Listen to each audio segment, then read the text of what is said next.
Hello everyone, welcome back to my YouTube channel lesson plan Adda. तो आज जो है मैं बहुत ही इम्पॉर्टेंट टॉपिक पे बात करने वाली हूँ। और आज का जो हमारा टॉपिक है वो है how to make short notes in BEd examination. हमें किस तरह से शॉर्ट नोट्स लिखना है बीएड एग्ज़ाम में, बीएड की परीक्षा में। तो मैं ऐसी स्ट्रैटेजी और ट्रिक बताने वाली हूँ आपको, जिससे आपको आपके मार्क्स बिल्कुल भी नहीं कटेंगे। अगर आप इस तरह से लिखेंगे तो आपका एग्ज़ामिनर जो है वो मार्क्स बिल्कुल नहीं काट सकता, जो आपके पेपर कट कर रहे हैं। और ये मेरे बीएड के नोट्स हैं जो मैं आपके साथ शेयर करने वाली हूँ। तो शॉर्ट नोट्स में सबसे पहले तो कोई भी एग्ज़ाम जब आप लिख रहे हैं तो सबसे पहले आपको टाइम मैनेजमेंट बहुत इम्पॉर्टेंट है। हमेशा टाइम मैनेजमेंट अपना प्रॉपर वे में बना कर चले। 3 घंटा का पेपर होता है जैसे, ठीक है। और तो 4 क्वेश्चन जो है आपको बनाना होता है 16 मार्क्स का, और कुछ और शॉर्ट नोट्स होते हैं फिर।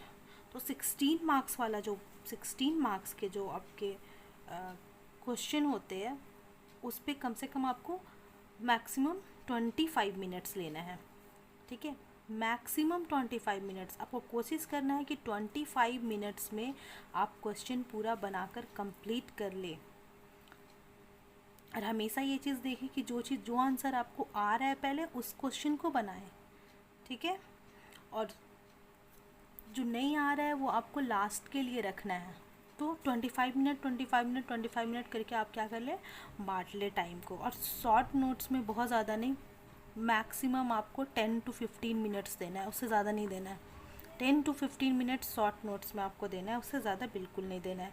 और 2 से ढाई पेज आपको लिखना है शॉर्ट नोट्स। और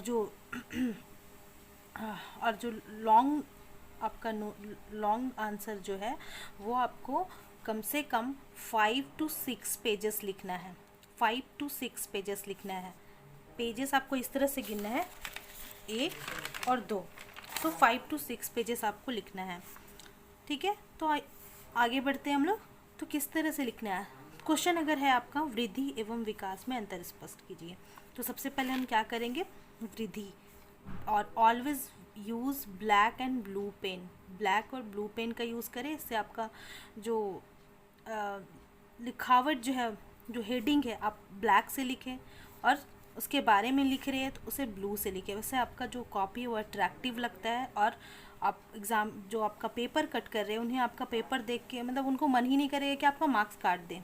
तो ऑलवेज यूज़ ब्लैक और ब्लू पेन, ओके। तो उसके बाद हम देखेंगे, सबसे पहले तो क्वेश्चन क्या है, वृद्धि एवं विकास में अंतर बताइए, स्पष्ट कीजिए। तो सबसे पहले हम ब्लैक पेन से लिखेंगे बड़ा सा वृद्धि, बड़े अक्षर में, ग्रोथ। तो वृद्धि क्या है, कोशिकाओं की गुणात्मक वृद्धि ही अभिवृद्धि या वृद्धि कहलाती है। जैसे ऊंचाई, भार, चौड़ाई आदि का बढ़ना, हाथ पैर का बढ़ना, नाखून का बढ़ना, बालों का बढ़ना आदि वृद्धि कहलाती है। अर्थात व्यक्ति के शरीर की ऊंचाई, भार, चौड़ाई आदि में जो परिवर्तन प्रत्यक्ष रूप से दिखाई दे वो क्या कहलाती है, वृद्धि कहलाती है।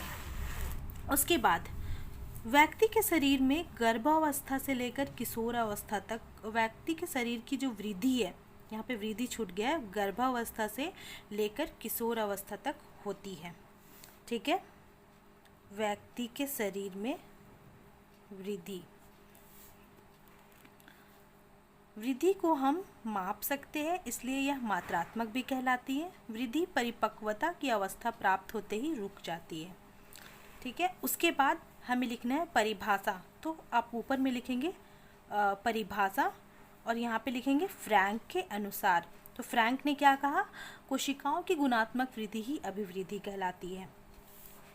नेक्स्ट, फिर ब्लैक पेन से आप लिखेंगे विकास, डेवलपमेंट। विकास क्या है, विकास का तात्पर्य है शारीरिक, मानसिक, सामाजिक, संवेगात्मक, नैतिक और बौद्धिक क्षेत्रों में परिपक्वता प्राप्त करना।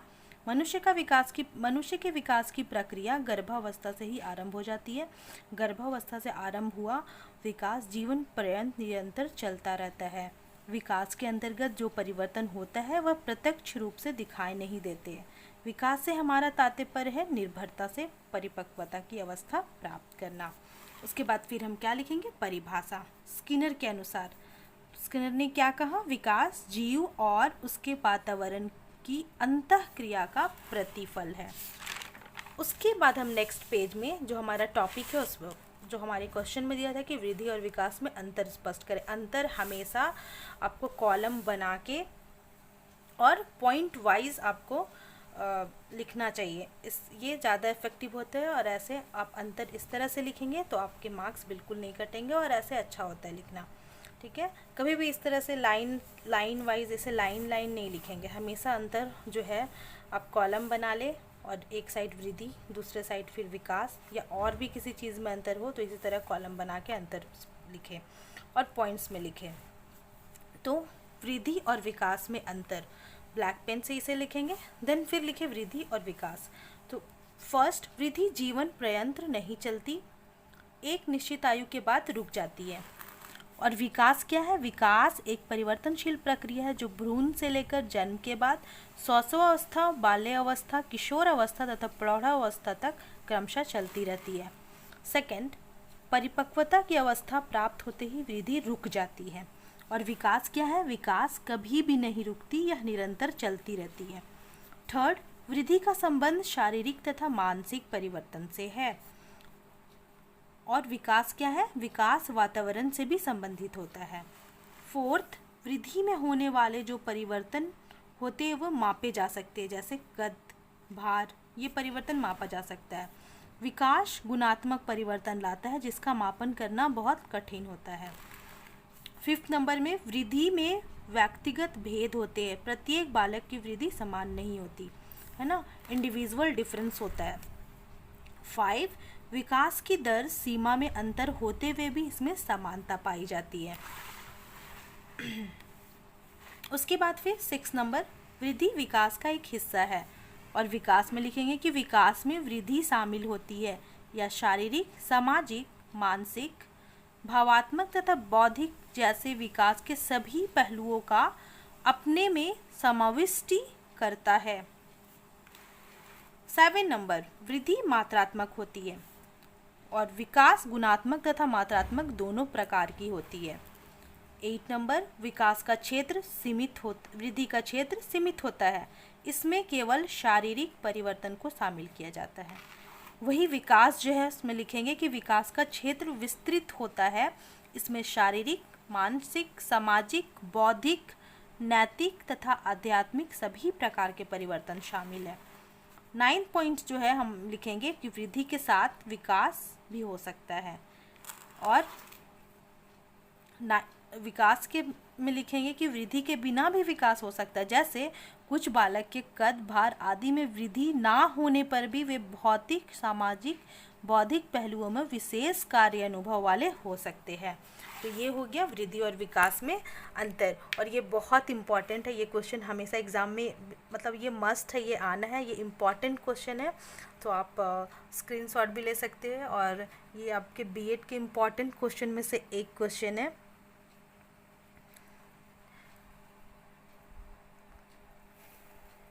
तो इस तरह से हमें लिखना है। तो इस तरह से आप लिखेंगे तो आपके मार्क्स कभी भी नहीं कट सकते, 5 आउट ऑफ 5 मिलेंगे। तो इस तरह से शॉर्ट नोट्स लिखिए। और भी मैं बहुत सारे बेड नोट्स आपके साथ शेयर करूँगी और किस तरह से पेपर लिखना है वो भी मैं नेक्स्ट वीडियो में बताऊँगी। सो अगर वीडियो अच्छी लगी हो और आपके लिए यूज़फुल हो तो please like, share and subscribe my channel and press the bell icon so you will get the notification when I'll upload the videos. So thank you so much.